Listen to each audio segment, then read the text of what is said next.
نحمده ونصلي على رسوله الكريم اما بعد فاعوذ بالله من الشيطان الرجيم بسم الله الرحمن الرحيم هل أتاك حديث موسى إذ ناداه ربه بالواد المقدس طوى اذهب إلى فرعون إنه طغى فقل هل لك إلى أن تزكى وأهديك إلى ربك فتخشى فأراه الآية الكبرى فكذب وعصى ثم أدبر يسعى فحشر فنادى فقال أنا ربكم الأعلى فأخذه الله نكال الآخرة والأولى إن في ذلك لعبرة لمن يخشى صدق اللہ مولانا العظیم۔ سورہ نازعات کے اندر ہم نے دیکھا کہ اللہ رب العزت نے ہواؤں کی اور بادلوں کی قسمیں کھا کر مظاہر فطرت کی طرف توجہ دلا کر انسانوں کو یہ بتایا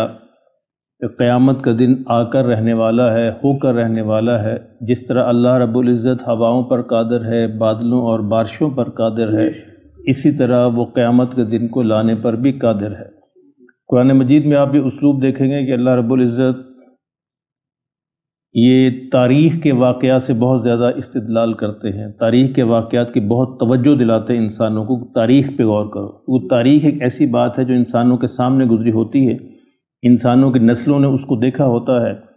اور تاریخ سے سبق حاصل کرنا ہمیشہ عقل مند قوموں کا، عقل مند انسانوں کا شیوا رہا ہے۔ جو تاریخ سے سبق حاصل نہیں کرتے وہ پھر تاریخ کے کوڑے دان کا حصہ بن جاتے ہیں، تاریخ میں عظمت نہیں حاصل کر سکتے۔ اسی لیے اللہ رب العزت بھی بار بار انسانوں کو مختلف تاریخی واقعات کی طرف توجہ دلاتے ہیں کہ یہ اسی سرزمین پر واقع ہوئے، تمہارے سامنے ہوئے، تمہارے آباء و اجداد نے اس کو دیکھا۔ اب یہاں مظاہر فطرت کے بعد دوبارہ سے انسانوں کو فرعون کی اور بنی اسرائیل کی، قوم موسیٰ علیہ السلام کی یاد دہانی کروائی جا رہی ہے کہ دیکھو فرعون کے ساتھ اللہ نے کیا کیا۔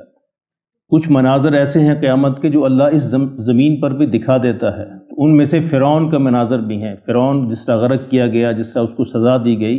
تو اللہ نے فرمایا کہ وہ بات تم کو نہیں پہنچی،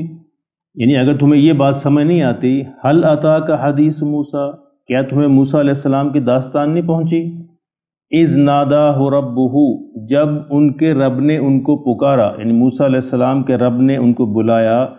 بالواد المقدس طویٰ، ایک مقدس وادی میں جس کا نام طویٰ ہے۔ یہ واقعہ ہے جب موسیٰ علیہ السلام مدین سے واپس تشریف لے جا رہے تھے مصر، اپنی اہلیہ محترمہ کے ساتھ شادی کرنے کے بعد واپس مصر جا رہے تھے، تو راستے میں طویٰ کی وادی میں، طور سینا بھی کہا جاتا ہے، وہاں پہ یہ واقعہ پیش آیا کہ سردی کا زمانہ تھا، سخت سردی تھی، تو موسیٰ علیہ السلام کو دور آگ نظر آئی۔ تو یہ دوسری صورتوں کے اندر پوری تفصیل سے یہ واقعہ بیان ہوا ہے، یہاں تو صرف اشارتاً اللہ نے فرمایا ہے، بعض صورتوں میں تفصیل کے ساتھ یہ واقعہ آیا کہ موسیٰ علیہ السلام نے اپنی بیوی سے کہا کہ تم ذرا یہاں پہ ٹھہرو، میں دیکھ کے آتا ہوں، شاید میں آگ وہاں سے لے کے آؤں تاکہ ہم آگ جلائیں اور رات کو اپنی گرمی کے بندوبست کریں۔ جب موسیٰ علیہ السلام وہاں تشریف لے گئے تو اس آگ میں سے آواز آئی کہ موسیٰ میں تمہارا خدا بول رہا ہوں، اپنے جوتے اتار دو کیونکہ تم ایک مقدس وادی کے اندر ہو، اور میری آواز کو سنو، میری بات کو سنو۔ موسیٰ علیہ السلام کا اعزاز یہ ہے کہ اللہ رب العزت ان سے براہ راست کلام فرمایا کرتے تھے، یعنی باقی پیغمبروں کے ساتھ اللہ نے فرشتوں کے ذریعے سے کلام فرمایا، لیکن موسیٰ علیہ السلام سے اللہ نے براہ راست کلام فرمایا۔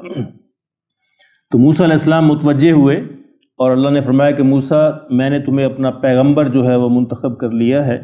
اور اب تمہاری ڈیوٹی ہے، تمہاری ذمہ داری ہے کہ فرعون کے پاس جاؤ اور اس کو صحیح راستہ دکھاؤ، اس کو سمجھاؤ۔ تو موسیٰ علیہ السلام، اور اس کے لیے میں تمہیں 2 نشانیاں عطا کر رہا ہوں۔ یہ اس موقع پر 2 معجزات عطا فرمائے گئے۔ ایک معجزہ یہ کہ جب تم اپنی عصا کو، اپنی لاٹھی کو زمین پر پھینکو گے تو وہ اژدہا بن جائے گی،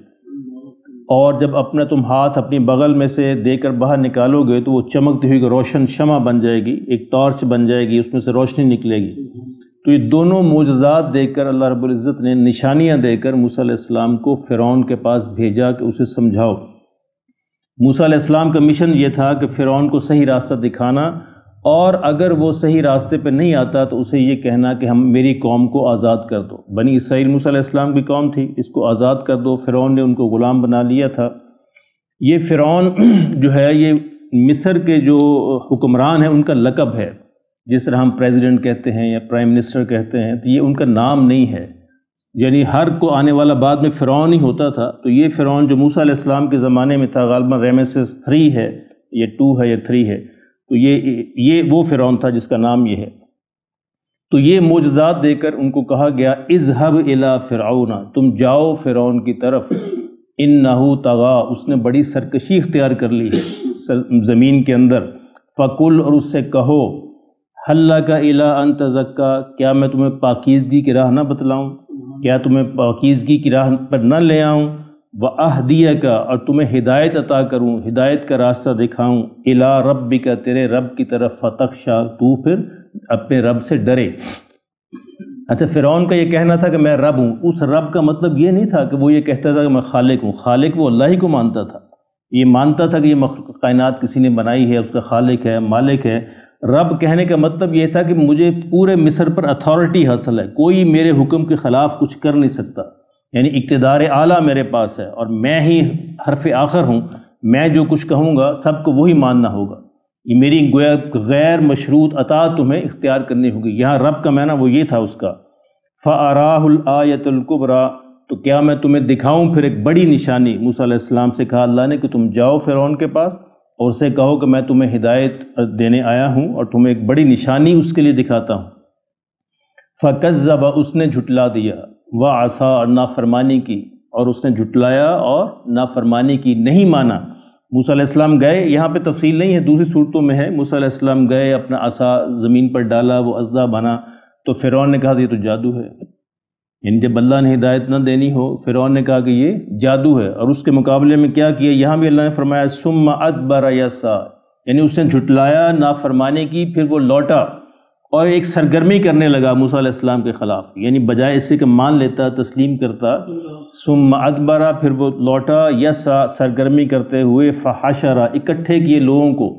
حشر کا مطلب ہے اکٹھے کرنا، فنادا، لوگوں کو بلایا، یعنی اپنے درباریوں کو، اپنے وزیروں کو، امیروں کو، لوگوں کو بلایا اور کہا کہ موسیٰ علیہ السلام کے خلاف جو جادوگروں کو اکٹھا کرو۔ اب وہ مشہور بات ہے کہ وہ پھر مقابلہ ہوا اور پھر وہ سارا واقعہ پیش آیا۔ فقال، اور کہا، انا ربکم الاعلی، میں تمہارا سب سے بڑا رب ہوں، یعنی کیسے تمہیں جرت ہوئی موسیٰ علیہ السلام سے کہا تمہیں میرے سامنے آنے کی، بات کرنے کی، میں تمہارا سب سے بڑا رب ہوں، میں فائنل اتھارٹی ہوں، میری بات تسلیم کی جائے گی۔ تو اللہ نے فرمایا کہ جب اس کے بدلے میں کیا ہوا،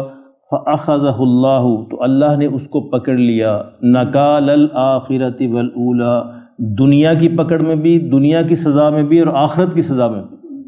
دنیا کے اندر سزا کیا ملی کہ اس کو غرق کر دیا گیا، عین پوری قوم کے سامنے غرق، وہی راستہ جہاں سے موسیٰ علیہ السلام اور بنی اسرائیل جو ہے بحفاظت گزر گئے، اسی راستے پہ اس کو غرق کر دیا گیا۔ اور اس سے پہلے بھی بہت سارے عذاب ان کی قوموں پر آئے، جیسے ٹڈیوں کا عذاب ہے، مینڈکوں کا عذاب ہے، خون کا عذاب ہے، جوؤں کا عذاب ہے، یہ سارے عذاب بھی آئے، لیکن اس کو عقل نہیں آئی اور وہ نہیں مانا، تو اللہ نے کہا کہ ہم نے اس کو دنیا کی پکڑ کے اندر بھی پکڑا اور آخرت کے اندر تو ہم پکڑیں گے ہی۔ ان فی ذالک، فرمایا اے قریش کے لوگوں، اس میں کیا ہے، لعبرہ، اس کے اندر بڑی عبرت ہے، لمن یخشی، جو ڈرنا چاہے، جو سیکھنا چاہے، کہ بار بار تمہیں یہ سنایا جا رہا ہے کہ تم بھی پھر اس سے بچ نہیں سکو گے، جس طرح ان کے ساتھ یہ ہوا تمہارے ساتھ بھی ایسے ہوگا، قیامت کے واقعات، دنیا کے واقعات پیش آئیں گے۔ دنیا کے اندر دیکھیں بدر کے اندر پھر 313 کو مروایا گیا، اور یہ اللہ نے مروایا، یہ مسلمانوں کے بس کی بات نہیں تھی، یعنی جو نہتے تھے، جن کے پاس تلواریں بھی نہیں تھے، تیر بھی نہیں تھے، تو اللہ کا براہ راست فیصلہ تھا کہ مسلمانوں کے ہاتھوں سے ان کو بڑے بڑے 70 سرداروں کو ذبح کروایا گیا، اور آخرت کے اندر تو سزا ہے ہی۔ تو اللہ نے فرمایا کہ ان فی ذالک لعبرہ، اس کے اندر بڑی عبرت ہے، کس کے لیے، لمن یخشی، جو عبرت کی نگاہیں رکھتا ہو،